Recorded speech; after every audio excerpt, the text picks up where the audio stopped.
Fala galera, tudo bom com vocês? Hoje eu vou falar sobre um tema muito polêmico que a gente aprende desde cedo que não pode ser discutido aqui no Brasil, que é o assunto religião. A religião católica apostólica romana, juntamente com a coroa portuguesa que descobriu o Brasil e tornou o Brasil uma colônia de exploração. Estás na merda, otário. Fez desse país uma porcaria atrasada. Isso não só ferra o Brasil não, ferra a sua vida. E no vídeo de hoje eu vou te mostrar por que isso acontece e como, mais uma vez, você pode, no final do vídeo, descobrir como pensar diferente e já mudar a sua vida. Então, enquanto isso, se inscreve aqui no canal e bora pro vídeo.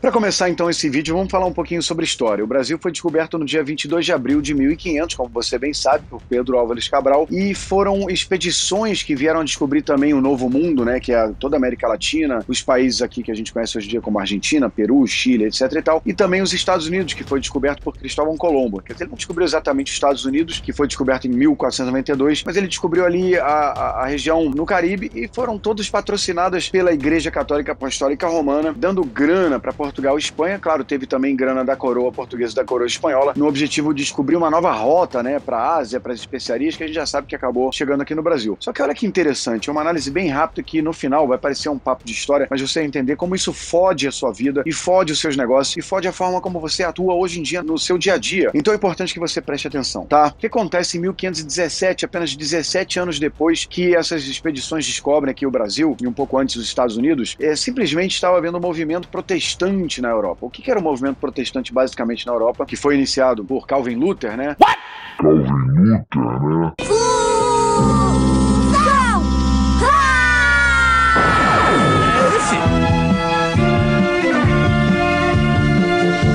Que era alemão, muitas pessoas acham que ele era inglês, porque o movimento protestante aconteceu mais forte na Inglaterra, mas ele começava a perceber que existia uma hipocrisia dentro da igreja, que existia venda de favores, que existia ganho de grana totalmente de forma infundada, enganando fiéis. Uma das coisas que mais incomodava a Calvin Lutero, né, como a gente chama aqui no Brasil, era basicamente a venda de indulgência. O que é venda de indulgência? Venda de indulgência é o seguinte, um cara lá, sei lá, seja da monarquia ou seja um grande burguês, fez uma porcaria muito grande e ele chegava assim, caramba, pequei, né? E pecou grave, pecou infringindo, por exemplo, um dos 7 ou mais dos 7 pecados capitais. Ele chegava pra igreja falando: pô, sou ricão, na moral, quero ir pro céu. Pô, não faz isso comigo não. E simplesmente a igreja vendia indulgência, ou seja, se ele pagasse lá 700 dinheiros de prata, ou sei lá qual era o dinheiro da época, ele era liberado pela igreja com uma assinatura do Papa e não mais iria pro inferno. Quer dizer, Calvin Luther ficou achando isso muito estranho. Além disso, incomodava Calvin Lutero, né, falando agora o nome em português de novo, que tudo que a igreja falava tinha que se passar por padres e, em última instância, pelo Papa. De uma certa forma, a Igreja Católica Apostólica Romana dizia que o Papa era a última palavra antes de Deus. Calvin Lutero achava isso muito errado. Ele entendia que tanto o Antigo quanto o Novo Testamento tinham que ser a base de todas as respostas. Outra coisa que incomodava ele é que era sempre dito para você não questionar, para você ser rebanho, para você ser mais do mesmo e para você não incomodar. Se quiser questionar, pergunte ao seu padre, em última instância, ao seu Papa, porque não importa, a Igreja teria a sua resposta e teria o seu caminho, o seu passaporte para os céus. Martin Luther, de novo falando o nome e não em português, se incomodava com isso. Para ele, as pessoas deveriam protestar, deveriam tirar dúvidas nas escrituras e não nos padres e não no Papa. Tem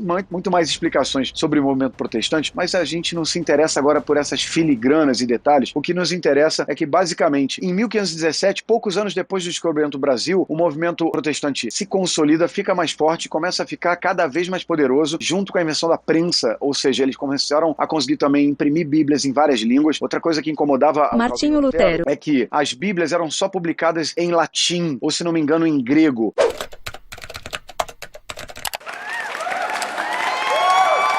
Então as línguas locais da Europa não tinham uma versão da Bíblia que as pessoas pudessem entender profundamente. Elas precisavam ir ao padre para tirar dúvida, ir à igreja para tirar dúvida. Ele achava isso pouco democrático e ele começou também a incentivar a produção e a tradução da Bíblia em várias línguas. Assim pode ficar mais democrático o acesso à informação e deixar o pessoal podendo chegar a Deus sem passar por tanta burocracia, sem passar por necessidades de ir à igreja, ao templo, ao padre e etc. Esse movimento que importa pra gente que estava acontecendo a partir de 1517 e no Brasil digamos que nós recebemos uma religião que começa muito cedo, no século zero, né, vamos dizer assim, quando Jesus nasce, mas ela fica mais forte, a Igreja Católica Apostólica Romana, basicamente no século 4 e 5 depois de Cristo, estranhamente quando ocorre a queda do Império Romano, né, o que é uma coisa estranha, porque o Império Romano foi quem fundou a Igreja Católica, a verdade é essa. E quando ele cai, a Igreja Católica encontra caminhos de crescimento e por aí cresce desde o século 4, 5 até os dias de hoje. Basicamente, a religião que a gente recebeu aqui no Brasil era uma religião que já estava recebendo protestos, já estava querendo ser reformada em algum momento e a gente recebeu ela zerada como se fosse o último biscoito da lata. Até aí tudo bem, não tenho nada contra religiões que pregam a priori nos tempos mais contemporâneos o bem, sem deixar de lembrar, claro, foram religiões que já tiveram muito mais controle, inclusive tiveram o Ministério da Guerra. No século XIII, se não me falha a memória agora, existiu as cruzadas, que foram movimentos de conversão compulsória de todo tipo de pessoas para o catolicismo e quem não queria se converter Era morto. basicamente existiu momentos muito complicados da Igreja Católica, mas não importa isso agora. O que eu quero falar com vocês é o que isso impacta vocês até o dia de hoje. Por quê? O que acontece quando chega Portugal junto com a Igreja Católica no Brasil? Chega aqui, tem índios, uma população totalmente silvícola, não tinha nada e começa a ter uma migração para o Brasil, até que, na verdade, mais tarde, séculos depois, acho que 1800 aproximadamente, século XVIII, século XVII,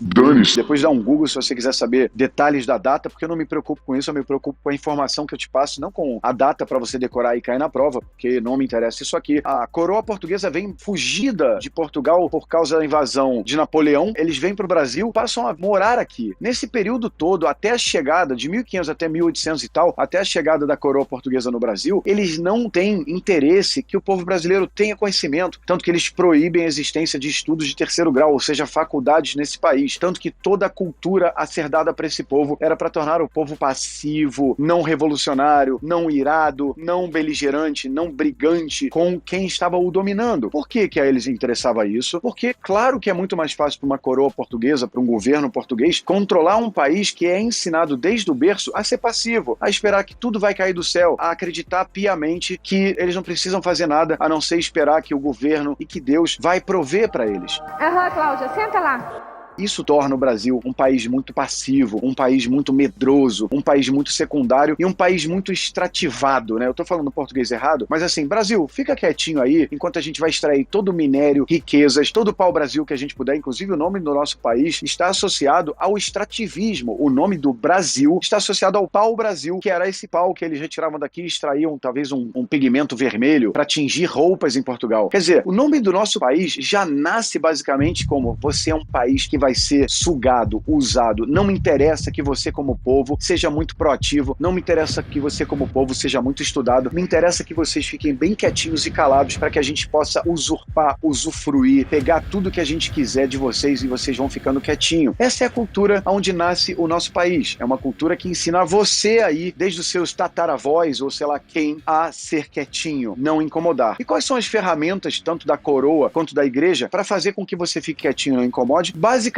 o medo da morte. Principalmente na religião, você aprendeu que se você fizer merda aqui na Terra, você vai pro inferno. E se você fizer merda, mas não muita, você vai morar no céu, mas meio mal, ou até no purgatório. Agora, se você sofrer muito, se submeter muito, ter uma espécie de cartão sofrimento card. O que é o cartão de milhagem sofrimento card? Basicamente é um cartão que quando você chegar no céu, com seu cartão sofrimento card, falando: Olha aí, São Pedro, sofri muito, não comi lagosta, não comi camarão, não comi porco, trabalhei de sol a sol, pegando busão sem ar-condicionado, sofri,